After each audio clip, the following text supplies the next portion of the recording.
Hello YouTube, happy Sunday everyone. It's Chris Wazzo Bryers with an update and a couple of pipes to show you actually. Settled into a routine of work now, no longer in the kitchen, wahey, and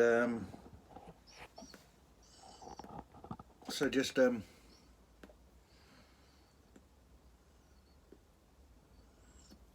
pipes for me now. Just lit this one. This is the first prototype Dublin I ever made. It's to my eye fairly ugly these days, but it smokes well.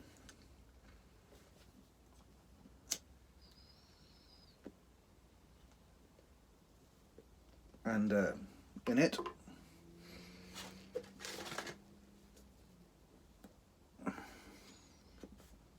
smoking some of this stuff. Excellent Virginia blend for an all-day smoke. It's kind of a mixture of ribbon cut and broken flake Virginias, and it's just delicious with no age on it at all. So I imagine Mr. Wiedemann Hans from of HU Tobacco, this will age stupendously as well. It's only got a couple of months on it. Very nice.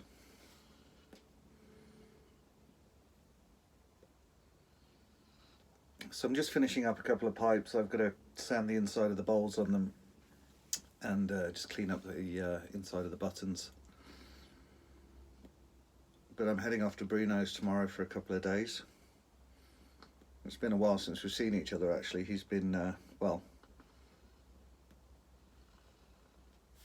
his trip to China was curtailed with a bout of illness. He had a bit of a flu thing that was going around the region. So he didn't end up going to China, so I did go and do a bit then. Obviously I've been to the UK tobacco show, pipe and tobacco show, UK pipe show, come on Chris, which was very successful for me. I'm very happy with how I did. Always room for improvement, but I learned an awful lot. And it definitely sort of gave me a hint as to which direction I should go in with my pipe making in the near future, certainly. So all in all, a great experience. And Bruno's been off to the Las Vegas pipe show with the big boys and had an excellent time there. We were in touch throughout, and he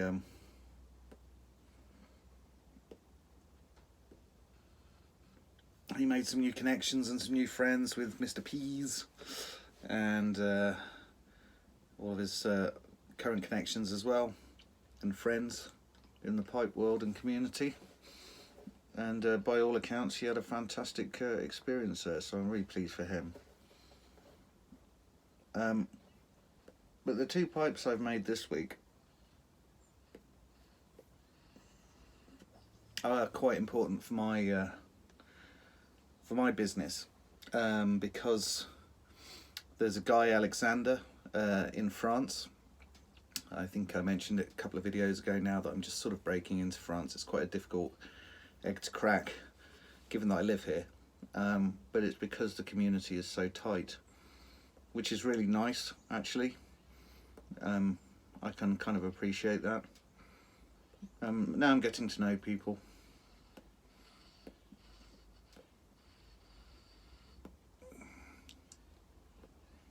My first French customer was a guy called Emilien, and he fortunately was happy with the pipe that he got from me, which was actually one of my pipes I had in stock, and so he's been sort of spreading the word around the community, which is nice. And this pipe I've made for Alexander has, I've discovered through talking to him, an extremely good eye for how pipes and pipe shapes should be in terms of the classic shapes. So he was very specific about what he wanted, which actually is great because there's no grey areas. And I'm pretty confident that I've given him exactly what he was after. So for that, I'm grateful actually if you watch this, Alexander. And because I'm going to Bruno's, this will get posted off on Wednesday. It's only had its first coat of wax at the minute, and obviously there's a few little bits and bobs to clean up on it. But I'm going to show you it anyway because it's my only opportunity before Wednesday. So Alexander wanted a Lovat. I love it. I think that's the first time I've ever called it a Lovat. He wanted a Lovat, and he wanted a ring on the Lovat. He knew that he wanted the Eldritch Resin Slate, so we discussed the ring. He wanted a sort of a whitish ring, creamish ring, as opposed to a horn ring or a metal one. So I had I've got some rod stock that I got Chris from Eldritch Pipes to make for me bespoke, which is sort of like an ivory and cream, which I thought would go well with the slate. So I fitted that and made the Lovat to his specifications. Now he wanted kind of a wide bowl, which is sort of traditional for Lovats. I normally do sort of 18mm, but this one is sort of 21mm because he likes a wider bowl, so and a wider chamber. So here you go. Let's show you this one. I'll put mine down under there. Hopefully the light will do it justice. Let's get the light on it directly. There we go. So you can see very, very slight forward cant I'm putting on my pipes now, which I think is elegant and gives it a touch of class, for want of a better expression.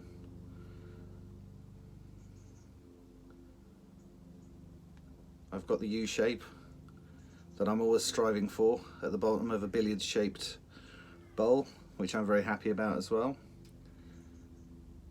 And it's 12.5 centimeters long, I think.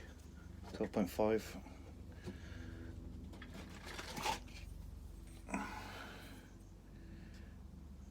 Yep, which is what he wanted for the proportions and the size of the bowl. So that will be going off to Alexander shortly. You can see I've put the ring on the actual stem so that you don't lose the length in the shank, and so it continues to look like a Lovat, rather than otherwise it would be all out of whack. So there we go.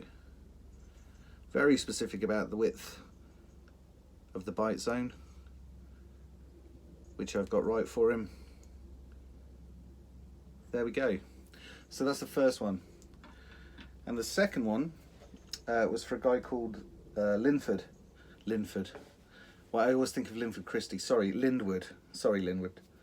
And Lindwood is a professor of pipes, which is an award given to very few people in America who are either great servants of the pipe community or great artisans in the pipe community. And Linwood is a great servant of the pipe community. He told me the other day, actually, but I haven't yet asked him who. He worked for a very well-known pipe maker in America as just sort of a shop hand sort of thing. I'm sure there's more to this story. As I say, I haven't delved into it with him yet. But again, Linwood has very specific wants when he orders a pipe, just like Alexander. And yeah, so a professor of pipes is an award. It's like kind of like the Pipe Oscars. Goes to somebody every year, so very few people have that honour in America. So he's an important guy in the pipe world, I guess. It's fair to say, over across the pond. So Linwood wanted one of my Dublins, and he wanted an ebonite stem, and he also wanted it to be larger than normally I would make a Dublin. He likes big bowls, big pipes, so that's what Linwood gets. There's a bit of dust on it because we're in the workshop. Again, it's just had its first wax, so there's some great bird's eye on this block actually, on both sides. Cross cut is what he wanted. And this has a very, very slight stain. It looks like a natural, which is what he and I wanted, a pipe that was natural. And I spoke to him and I said, listen, this bird's eye is fantastic. I'd love to bring it out with a little bit of stain. I've still got to tidy up just under the button here as well.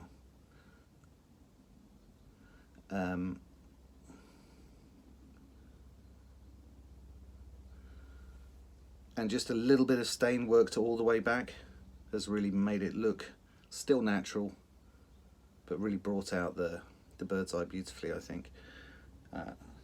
So again, you can compare it to a sort of a regular shape size, even though this is the, I'm not happy with this one obviously. You can see it's quite a bit bigger, sort of group 4, group 5 size. So yeah, so those are the two I've been working on end of last week and this week.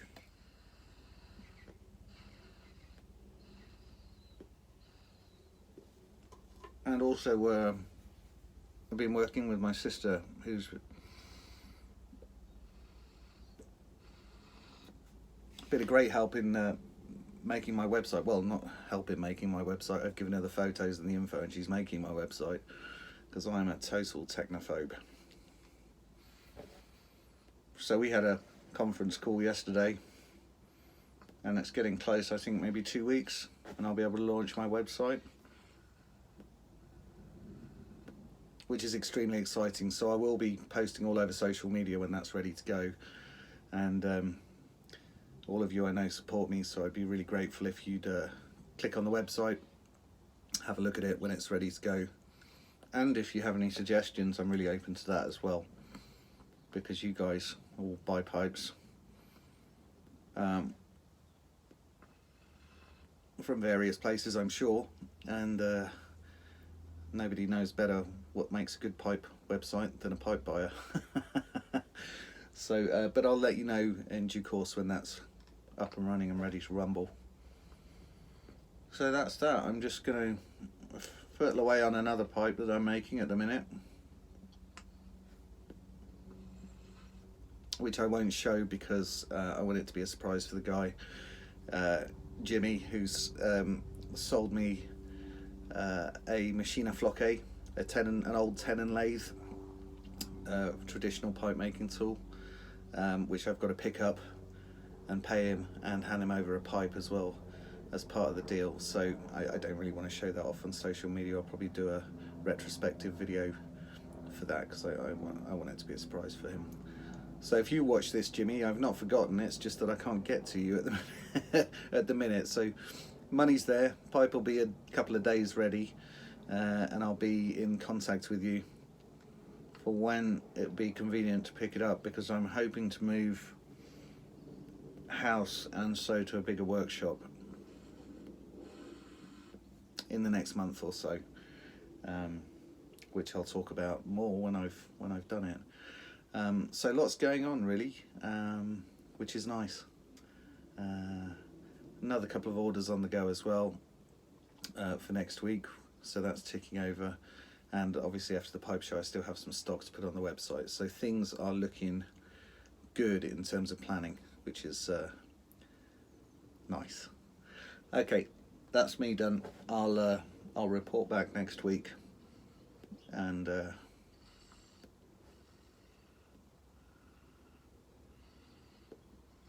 let you know how things are going, and enjoy the rest of my pipe in the meantime. So all the best to everyone. Enjoy your Sunday. Oh, and if you're in the UK, I hope the floods haven't affected you too much and that they're under control, or getting under control, because it's been quite an ordeal over the last week over there, I know, for a few of my mates. All right then, take care.